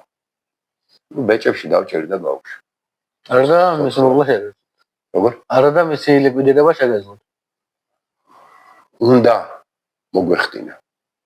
არა აფხაზებისა მოდელს ვთქვათ, ეს საერთაშორისო სამართლით, ჰუმანიტარული სამართლით არ შეიძლება, აკრძალულია, მაგრამ წვანე კოკარდიანებს, ჩრდილო კავკასიელებს რატო დავინდობდით? რატო დავინდობდით, რომ ჩვენ უკან ვიხევდით, უნდა გაგვეშვა, რომ მე ავტომატი აიღო და ჩვენ დავეხოცეთ? აი ეს ორი აფხაზი გაუშვით მაგალითად. არა ავტომატს კარგახანი ვერ აიღებთ. ისე ну ეს ცოტა ისეთ მომენტებს ეხება რომ არ ღირს სათქმელად და კიდე რისი თქმა მინდა ჩვენი ჯერ კიდე აი იმ პერიოდში შერიგება რომ მოხდა მეთქი ცხინვალის ოსებს მისაც კი შეეძლო ყველა გინა ქონდა ნაყიდი ჩრდილო ოსეთში დღეს ყველა გამზადებულია ხვალზე ყარაბაღით რუსეთი რო დათმობს მაგაზეც ორ სიტყვას ვიტყვი ცხინვალს და დათმობს და სოხუმს ცხინვალი დაიცლება აქტიური ხალხისაგან ყველას გამზადებული აქვს ჩრდილო ოსეთში ბინები დარჩება უბრალო ხალხი რომელსაც არ ვეჩით ქართველები მაგრამ დამნაშავეებს ყველას მოგკითხავთ. თქვენ გაქვთ ერთ-ერთი შეკითხვა მან შერიგებას. დიახ. ეს უკვე ბოლო შეკითხვა არ გადასცემ. ნუ მოდი გადავანაცვლოთ. კი ბატონო, არა პრობლემა, როგორც გენერალ. მოდი ესე ვთქვათ, საქართველოში მიმდინარე პროცესები არ შეიძლება კონტექსტიდან ამოგვლიჩო და ცალკე გავიხილოთ, ხო? დიახ.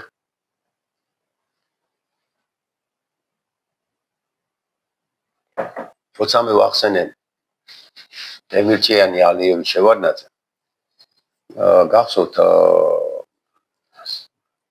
მაშინ იყო სუამის პროექტი მაშინ იყო ორი სამი პროექტი იყო რომელთაც ეკონომიურ თანამშრომლობაზე იყო აქცენტი გაკეთებული სხვათა შორის დემირჭიანი მაგიტომ დახვრიტეს პარლამენტშივე ერევანში მომხრე რო იყო ბაქო თბილისი ერევნის თანამშრომლობისა. მაგიტომ დაიხვრიტა. ალიევმა და შევარდნაძემ მოახერხეს ეს. და რატო ამოფრო საქართველოს გადაარჩინა მეთქი შევარდნაძემ არა მარტო აი ამ სტამბოლის ეუთოს ხელშეკრულებით, სადაც რუსების ბაზების გაყვანაზე მოაწერინა ხელი და მერე მისი აღმახნული და აღმაფარცხა სააკაშვილმა. და შემოაყვაინა რუსებს ბაზები არა მარტო მაგიტომ ჩვენი ბიუჯეტი რაზეც დღესაც დგას ძირითადი საერთაშორისო პროექტები შევარდნაძის დროს დაეწყო მე რო ვახსენე შვეიცარიელი ექსპერტების მიერ კავკასიის სამხრეთ კავკასიის სტაბილურობის აქტი მაიკლ ემერსონის იქ იყო განხილული სამხრეთ კავკასიაში ინტერესების გადაკვეთა რა დონის ინტერესები იყო პირველი იყო სახელმწიფოთა შორისი, სამხრეთ კავკასიის, ბაქო, ერევანი, თბილისი. მეორე იყო რეგიონთა შორისი, ეს იყო ცხინვალი, რეგიონი, ეს იყო აფხაზეთი, ეს იყო რეგიონალური ინტერესები თანამშრომლობის ეკონომიკის, ყარაბაღიც, იგივე ჩრდილო კავკასიის რეგიონების, ანუ სახელმწიფოებისგან დამოუკიდებელი ეკონომიური თანამშრომლობა. მერე იყო სამეზობლო, ეს იყო 3+3 რაც არის ახლა, ირან, თურქეთ, რუსეთის ინტერესები, ჩვენთან რაც იკვეთება და ეს იყო ტრანსნაციონალური ინტერესები. პიპი. ტრასეკა გახსოვთ? დიახ. ტრასეკა რა იყო? განუხორციელებელი, მაგრამ აი შევარნაძე, ალიევ, დემიჩიანის ინტერესი იყო სამხრეთ კავკასიის ეკონომიური თანამშრომლობის. კიდე ის რო ავიღოთ ნაბუქოს პროექტი, რამდენი წელი ამზადებდა. ვერ განხორციელდა, მაგრამ იგივეს მოიცავდა სამხრეთ კავკასიაში ეკონომიური თანამშრომლობის. ეხლა ნახეთ, აი პარალელებს ვავლებ რა თემიდან თემაზე. ბაიდენის დროინდელი პოლიტიკა კავკასიისადმი იყო პრესინგის, ისევე როგორც ევროპის პოლიტიკა დღესაც პრესინგის პოლიტიკაა ჩვენდამი. ტრამპმა ეს ყველაფერი გადაიყვანა სუფთა ეკონომიურ ჭრილში. ზანგეზურის ხეობაში რა ხდება? ჩრდილოეთ სამხრეთ ეკონომიური ვექტორის გახსნაზეა მცდელობა. აქვე მინდა ვთქვა, რომ ირანიც უკვე იმუქრება. არა. ბოლო 2 დღის ინფორმაციები ნახეთ.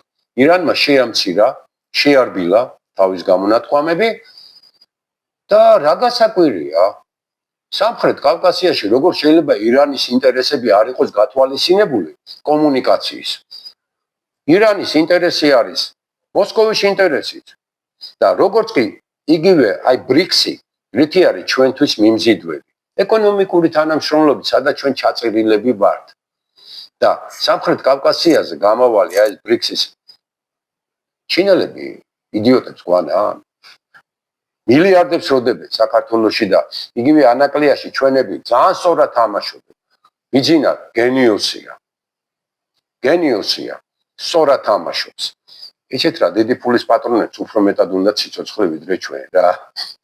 ნამდვილად გეთანხმებით. უფრო მეტად. აბარის ვისიშოვე სიმხელა ისა, ხო? და თან უფრო მეტიც ესმით. ბრიქსის ინტერესები სამხრეთ კავკასიაში ეკონომიური ინტერესების დაბალანსებაა. თუ რუსეთის ინტერესი დაბალანსდა ირანის გაზთან კომუნიკაციით, ერაყში კომუნიკაციით, უკვე არა სამხედრო კომუნიკაციით, თურქეთთან ურთიერთობით, რუსეთი ვეღარ იბატონებს მონოპოლიას ვერ შექმნის სამხრეთ კავკასიაში. თურქეთმა შემოაბიჯა. საიშროება არის დიდი თურანის შექმნა. რაღა დროს თურანი და დაპყრობაზეა ლაპარაკი. რატო ხდებოდა ანექსიები და დაპყრობები ირანისგან, თურქეთისგან, ადრე შუა საუკუნეებშიც, მე-20 საუკუნეში. ეკონომიკური ინტერესების გამო, ხო? ომი ეს ხო ცუდი პოლიტიკაა. პოლიტიკის მიზანი კიდე რა არის? ბრძოლა ეკონომიკისათვის. მეტი არაფერი. და თუ ბრძოლისა და კონფლიქტის გარეშე მოხდება ინტერესთა დაბალანსება ჩრდილო-სამხრეთ ვექტორის წინააზია რუსეთის. რუსეთს ცხინვალი და სოხუმი აღარ ჭირდება.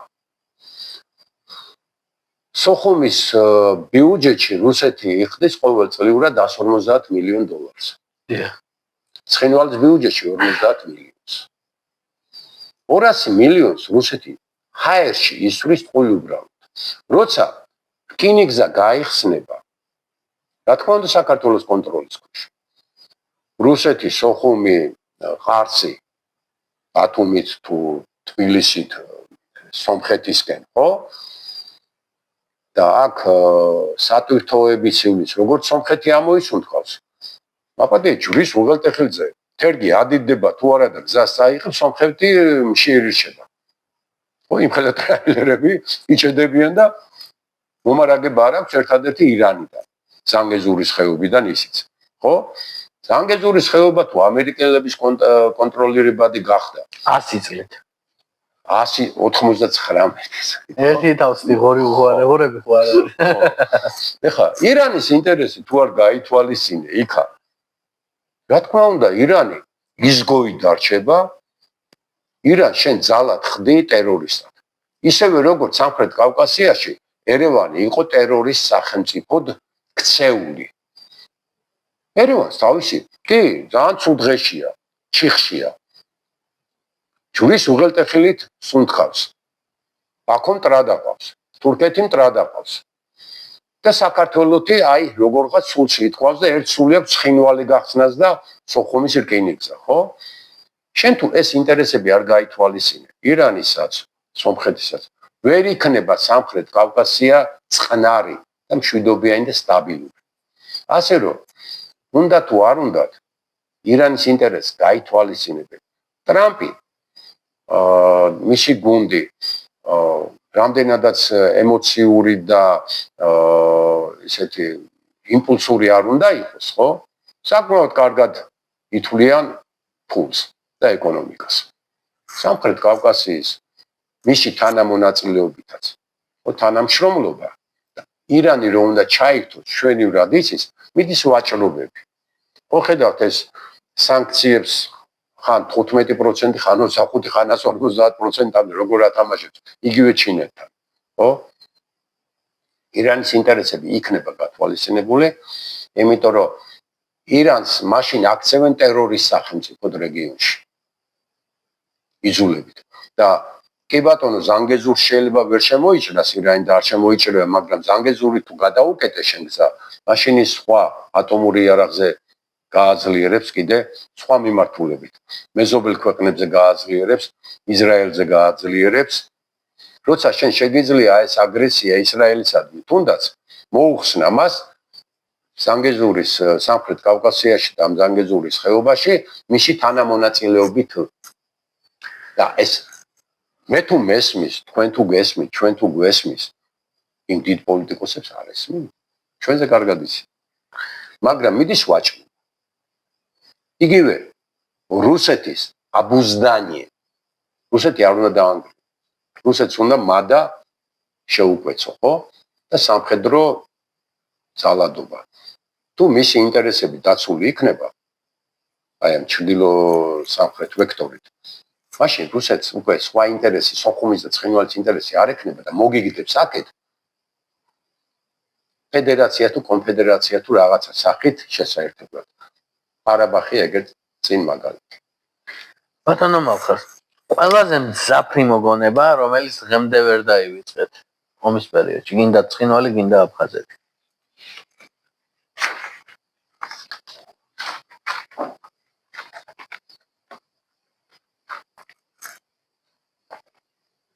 ოცდაექვსი, 27.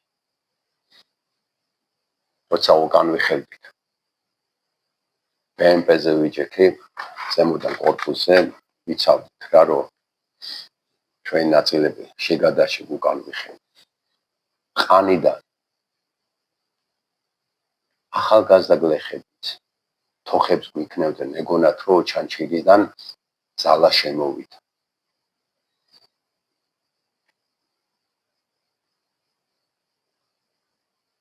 არ მოვიწვი. ცემლები მდიოდა პიროდ. რომ აი ამ ხალხს წირავდით და ვტოვებდით. ხამე მეცის მიდოდა. ჩვენგან მიტოვებული გლეხები, ქართული გლეხები. ყანაში. მათ ხوارიც ნახეთ. ბევრ რაღაცასთან ერთად აი ეს ყველაზე მძიმე. საბრძოლო მოგონებები კი ისიც კოშმარებია. სნაიპერი ასვალზე რო კოტრიალი გადადიხარ და სნაიპერი ჩაგიჭერდა, წამოწევ თუ არა თავს, თან ესე არ უნდა დაუწვე ხაზად სნაიპერს. წერტილად თავით უნდა დაუწვე. და თავს ოდნავ წამოწევ თუ არა და ტყვია რო აგერ ხვიწინ ასვალს ხვიტავს. საზიზღარის სუნი და ხმა შიშინის. ეს მერე გესიზმრება ხარ. შიშები მერე გეწყება. მაგრამ აი ყველაზე დიდი შეურაცხყოფა, თავმოყარეობა, უსუსურობა იყო აი ამ ბრონეტექნიკით რომ ვიხებთ უკან და ყანიდან გლეხები თოხებს რო გვიქნებდნენ და გვესალმებდნენ. აიცოდნენ რა ელოდათ. ჩვენ ხო ვიცოდით. ეს დღესაც კოშმარად აქვს. ანუ დღემდე ვერ დაივიწყეთ. დათქმული მაქვს, მე რაც შემომჩა, ბრონეჟილეტი შემომჩა სოხუმიდან და სამხედრო ფორმა. დათქმული მაქვს, ფსოუში უნდა გავეცხო. ის კოდორის დალახები ფსოუში უნდა გავეცხო, ისე არ მოვკვდები. იმედია მშვიდობიანად. ასე გეტყვით, ღმერთმადის ხაზგასმოთ საქართველოს. მაგრამ აფხაზეთი ხო გეუბნებით ეს ერთ-ერთი ცხინვალიც აფხაზეთიც ერთ-ერთი რგოლი იყო იმ პროცესების ჯაჭვისა, რაც პოსტსაბჭოთა სივრცეში განვითარდა. ისევე როგორც დნესტრისპირეთში და ნაკლები იყო. იუგოსლავიის დაშლა ნაკლები იყო. ყველას თავისი ქვეისტორიები და თავისი წინაპირობები ჰქონდა. ცხინვალისა უკრაინაში საერთოდ ჩემტერს რაც იქ ხდება. ეხლა გადავედით უკვე მესამე თემაზე, ეს არის ემოციური და ადამიანური ისტორიები. და პირველი კითხვა, რა იყო ყველაზე მძიმე რაც ომის დროს განიცადეთ? ეს უკვე ამ კითხვაზე ჩავაბავ, რაც ახლა მითხარით 26-27 სექტემბერი და ამ კითხვას მე აღარ დაგესვამთ, იმიტომ რომ თქვენ წინა და ეს კითხვა გააერთიანეთ, ასე ვიტყვი. და ასეთი კითხვით დაგიბრუნდებით, როგორი ურთიერთობა ჰქონდათ ჯარისკაცებს, მოხალისეებს და მოსახლეობას ომის დროს?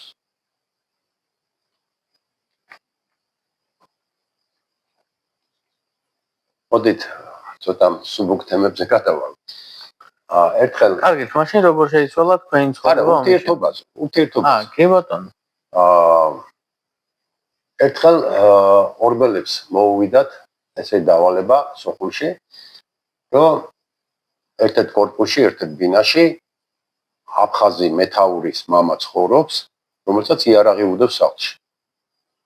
რა თქმა უნდა, გაწმენდაზე წავიდნენ ბიჭები, სამი ბიჭი წავიდა და ამ ბინაში რო შევიდნენ, კარები თვითონ იმ აფხაზმა არა, ღია იყო, შევიდნენ და კაი ახოვანი ხნიერი აფხაზი მაგიდასთან იჯდა, არც განზრეულა და ჩვენები მოკრძალები ძალიან ზრდილობიანი ბიჭები.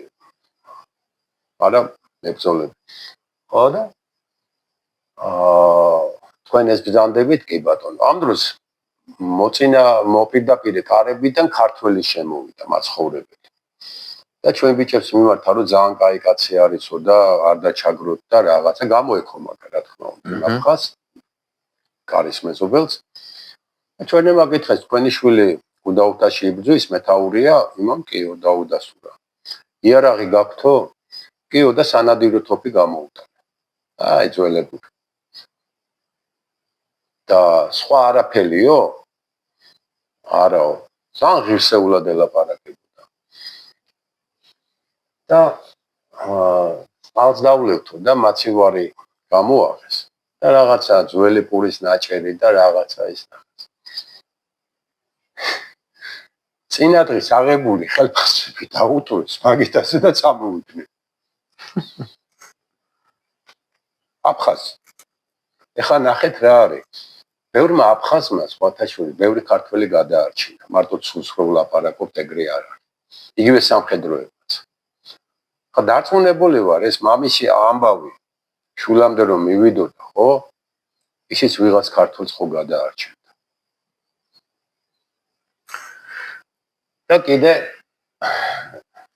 ერთი არანაკლები პრობლემა იყო თქვენ კი მოსახლეობაზე მითხარით, მაგრამ ზვიადისტების და ხუნტის ძალებში მებრძოლების დამოკიდებულება ერთმანეთთან. არ გაინტერესებთ? ბრძანეთ. ტამიშის ოპერაციის დროს ზვიადისტები მაგრა დაეხმარნენ. მე არ ვიყავი მაშინ იმ ოპერაციაში. მაგრა დაეხმარნენ, მაგრა იბრძოლეს და ეს იყო აი ქართველების თანადგომის აპოგეა. სერიოზულად გადააგდეს ძალიან ჭარბი მტერი და დიდი თავიდან თუმცა ჩვენ მივიღეთ დიდი ზარალი. მოულოდნელი დესანტი იყო. შემდეგი სოხუმი რო დაეცა 27-ში გამთენიისას აგუძერაში შევარდნაძე გამოვაცილეთ თვითმფრინავამდე და გამთენიისას მთელი ჩვენი ნაწილები წავიდა ჭუბერისკენ. წარმოდგენისთვის არის მდინარე კოდორი, კოდორის ოჩამჩირის მხარეს არის აფხაზებისგან გამაგრებული სოფელი იყო აჯურშა და ახალდაბა. აქეთ კიდე ქართველებისგან გამაგრებული ვარჩა, რომელსაც ტოვებდით. მერე არის რამოდენიმე კილომეტრის მერე მაჭაკა მდინარე, საიდანაც უნდა აუხვიო და გადიხარ დალის სვანეთში. ჩხალთა დასახლება არის და დალის სვანეთი და გადადიხარ უკვე სამშვიდობოს. აქედან უნდა გავიდეთ ჩვენც. მეგობარი მყავს კავშირგაბმულობის უფროსი იყო. იმან თხოვა რომ ორი კავშირგაბმულობის მანქანით, იქ დაჭმლებიც იყვნენ, იქ მეკავშირე გოგოებიც იყვნენ, კალბატონები სამხედრო ფორმით, ფელდეგერები, ანუ არამე ომარი 1-2 კაცი იყო და ნუკრი კაიშაური არის. იმან მე მეორე უნივერსიტეტშიც რო ვსწავლობდი, იმ დროს ერთად ვსწავლობდით და ახლა დარჩიო რა, ორი კაცი ვართო ავტომატიანიო და ბრძანება მაქვს რომ კოდერთანო, ანუ აი აფხაზები საიდანაც შეიძლება ზურგში დაერთხათ, ხო? სვანეთში მიმავალი ქართველებისთვის იქ ბრძანება ქონდა რომ დარჩენილიყო. მთელი დღე იქ ვიდექით და უკვე არც კავშირია, არც არავინ ჩანს და მეთქი ნუკრი როდემდე უნდა ვიდგეთ წამო ჩვენ სვანეთისკენ. სვანეთისკენ რო გავედით, ვერ გავედით, იმიტომ რომ უკვე ბაგრამიანელებს ჰქონდათ გადაკეტილი იქ.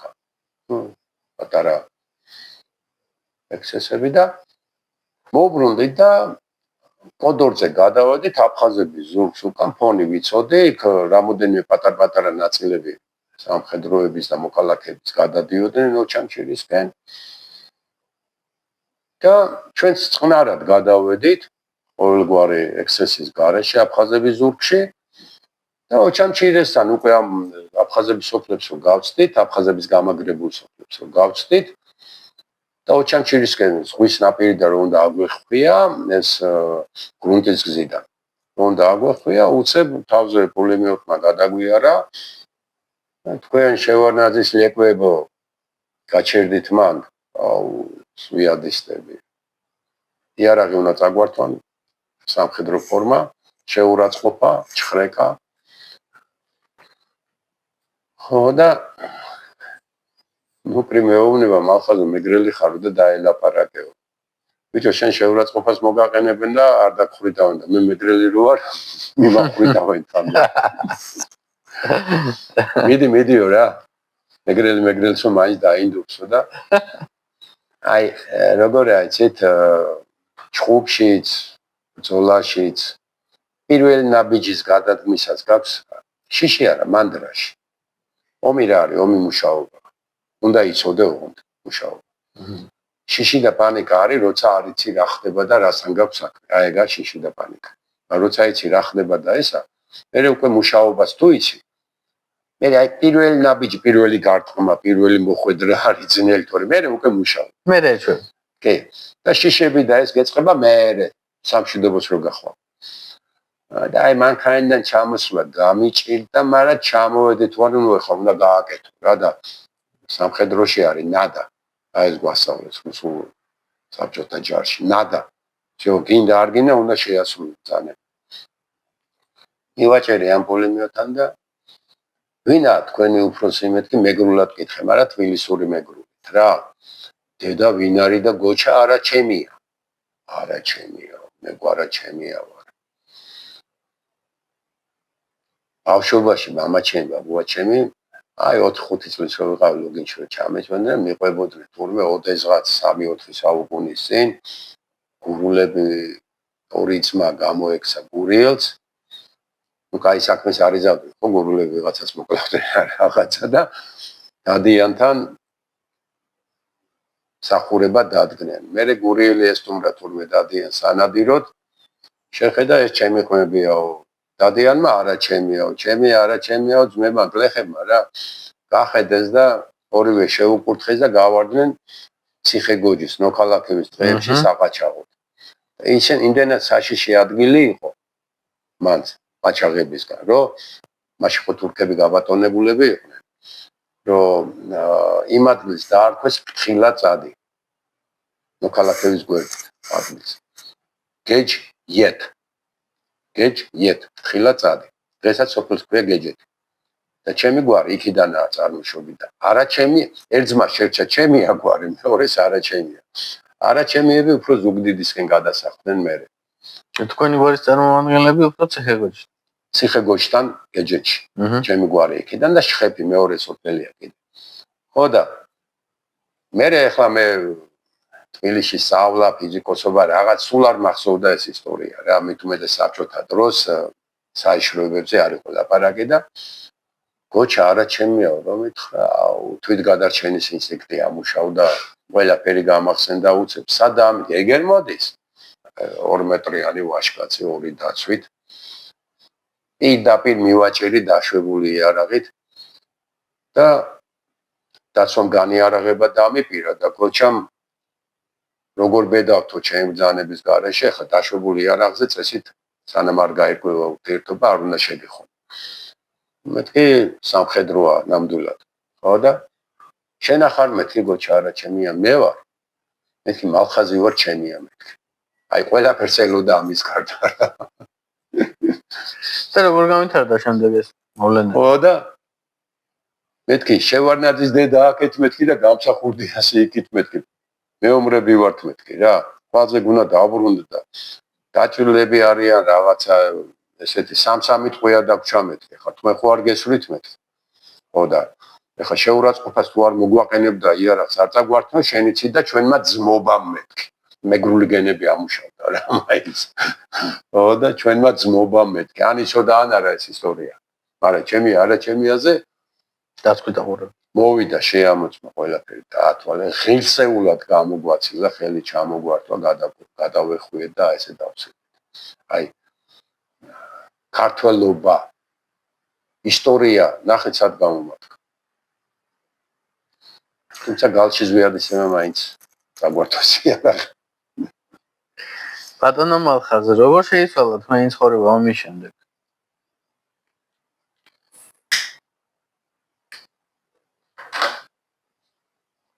და რას აკეთებს და როგორია დღეს მალხაზ ჩემია? მე პოლიტექნიკურმა მიშველა. პროფესორად ჯერ პოლიტპარტიაში რო ვიყავი კონფლიქტოლოგიით.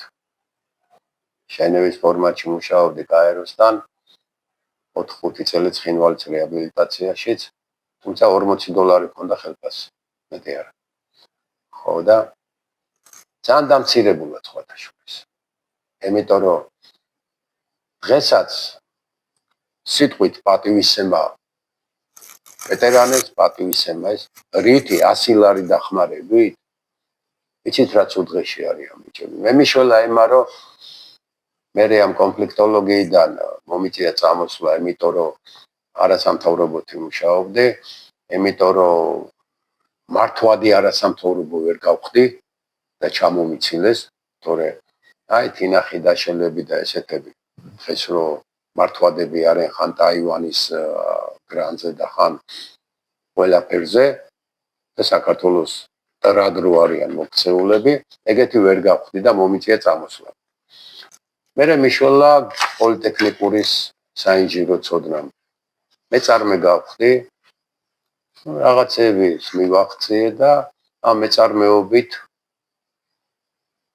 არ დავეცი.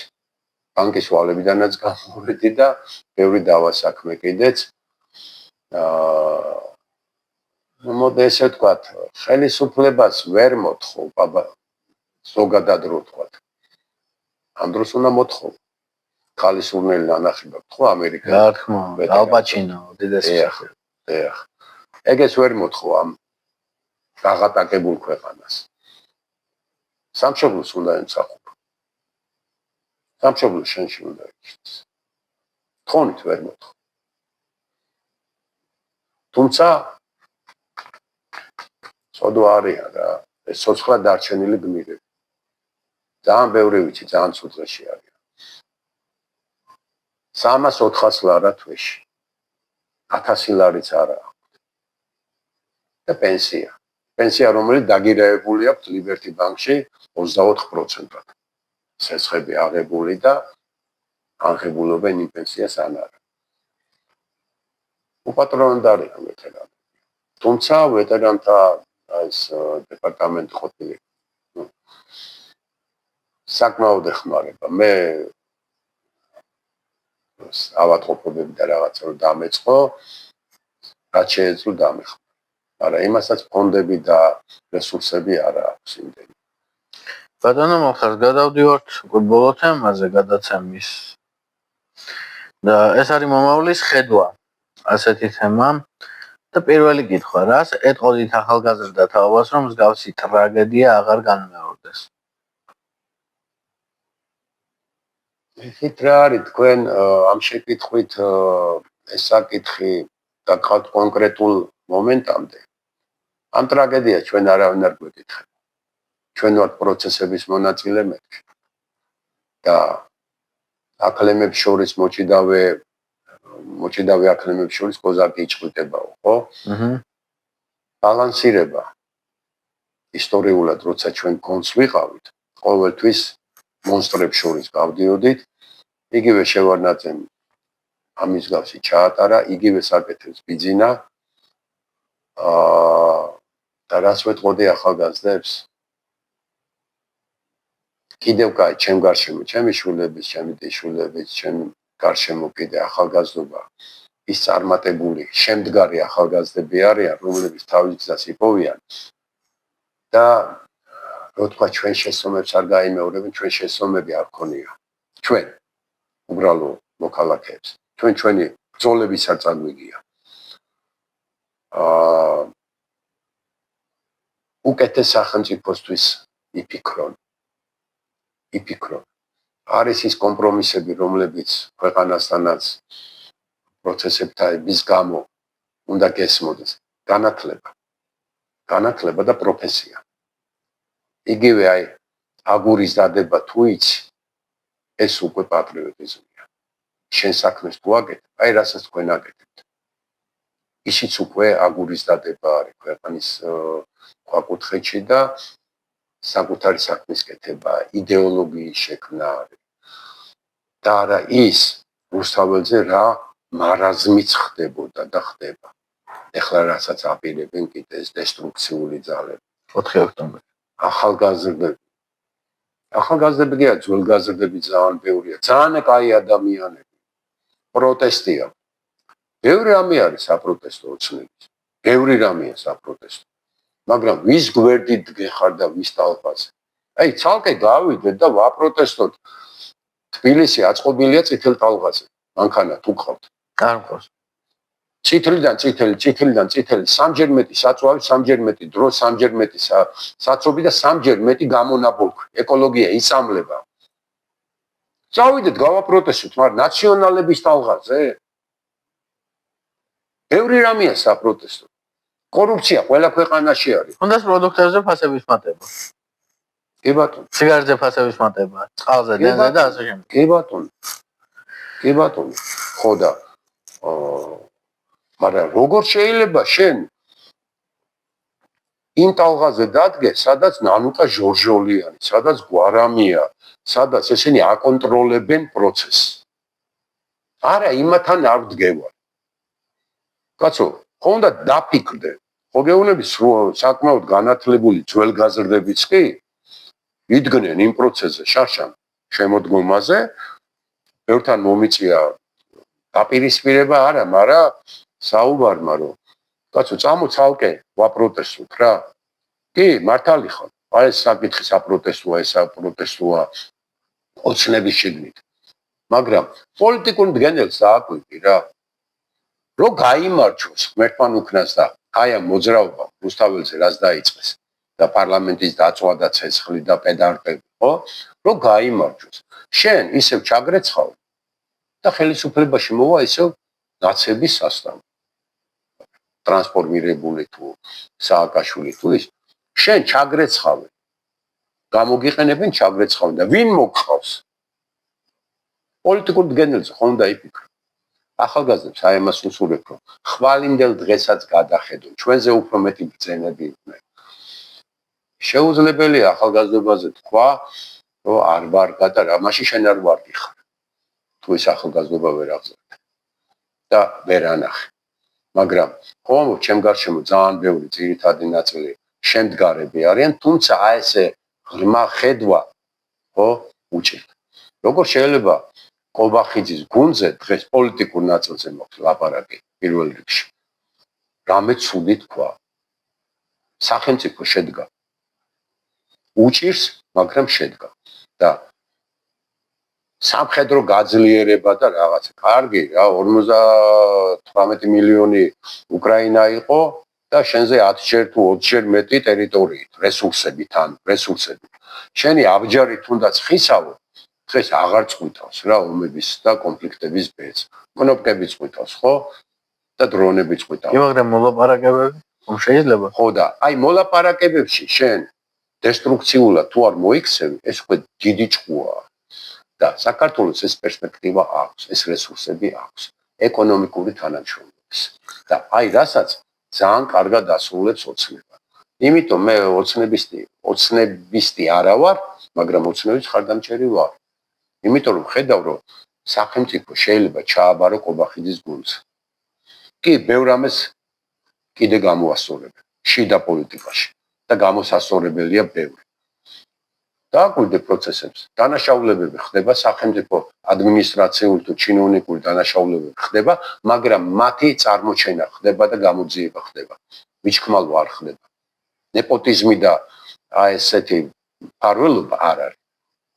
პროცესები ჯანმრთელია. აი მაშინ ხარ უნდა დაუჭირო შენ ქვეყანას იგივე.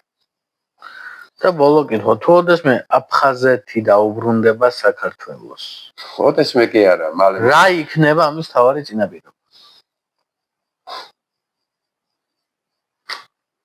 აფხაზეთი ვერც წავა და აუცილებლად რამოდენიმე წელიწადში დაბრუნდება.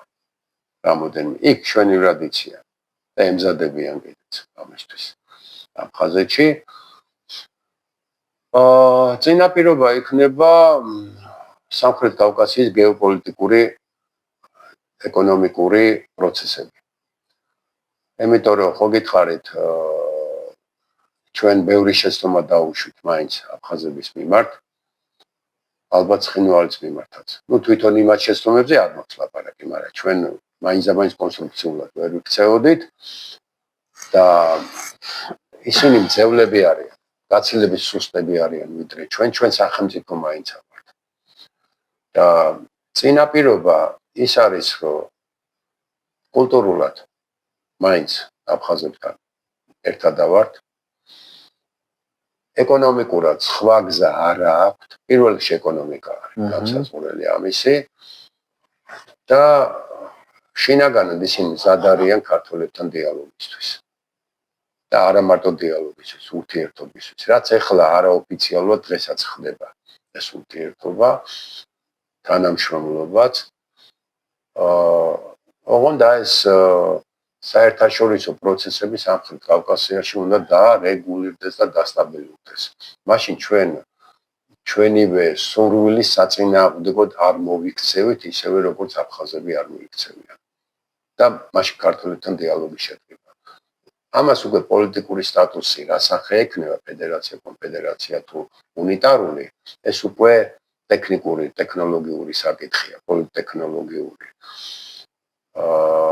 მაგრამ აფხაზები ვერსად ვერ წავლენ. რუსებს 100 წელი არ ჭირდებათ აფხაზები. ცხინვალი მით უმეტეს. აფხაზ რატო ვამბობ ესე? აფხაზები ავტოხტონები არიან სამხრეთ კავკასიაში.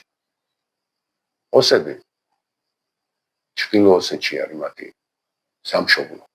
თუმცა ინტეგრაციის წინააღმდეგი ნამდვილად არა ვარ და 80-ზე მეტი ეთნოსი ცხოვრობდა საქართველოში და ეხლა 60-ზე არანაკლებია.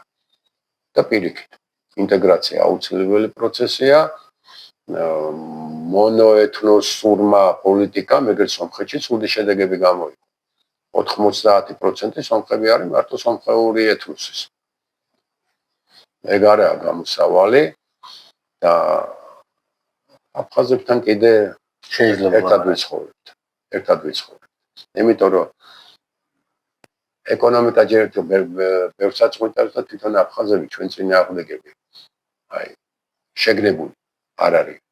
იცია რომ მათი გადარჩენა ჩვენ ქართველებში.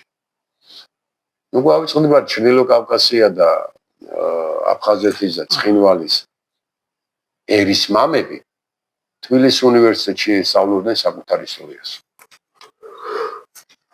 თბილისი და კიდე ერთ დავამატებდით. თბილისი არ არის მარტო საქართველოს დედაქალაქი. თბილისი კავკასიის დედაქალაქი. და აი ვერ ვიტანი ლაპარაკს. აი რამდენი არაქართველი დადის და ესა რა ვქნით გავწმინდოთ? პირიქით ინტეგრაცია, კონკურენცია და ინტეგრაცია. აი შენი იარაღი. არაბებმა იარონ, თურქებმა იარონ, სომხებმა, აზერებმა, რუსებმა იარონ. იარონ, მერე რა. თავარია ქართული კანონი მუშაობდეს და დომინირებდეს ქართული სახელმწიფო. უნდა იარონ. ჩრდილო კავკასია ჩვენ გვიყურებს. არა თუ აფხაზეთი. მადლობა ბატონო მალხაზ. ძალიან დიდი მადლობა ასეთი საინტერესო საუბრისთვის. მე კი მაყურებელს მინდა ძალიან დიდი მადლობა გადავუხადო. 27 იანვარს გავიდა ჩემი პირველი ეპიზოდი და დღეს არის 14 აგვისტო. ის დღე 34 წლის წინ ამ დღეს დაიწყო აფხაზეთის ომი და დღეს ჩვენ სტუმრად ყავდა ბატონი მალხაზ შემია, რომელიც არის ფიზიკოსიც, მეწარმე, მეომარი და ნაღდი ჯიგარი გულის ადამიანი. მადლობთ. და აფხაზეთისა და ცხინვალის ომის მონაწილე. ძალიან დიდი მადლობა სტუმრობისათვის და ღმერთმა ისექნას, რომ დიდხანს იმ გაცოცხლოთ საქართველოსთვის. ეგრე ვიქნებით. ამინ. მე კი კონსტანტინე ჯაფარიძე გახლავართ და შევხვდებით უკვე ახალი სეზონით ზუსტად სექტემბერში. ძალიან დიდი მადლობა დროებისთვის და ქუჩის გამოკითხვებს კიდევ აუცილებლად სამომავლო კვირას ისევ შემოგთავაზებთ დროებით.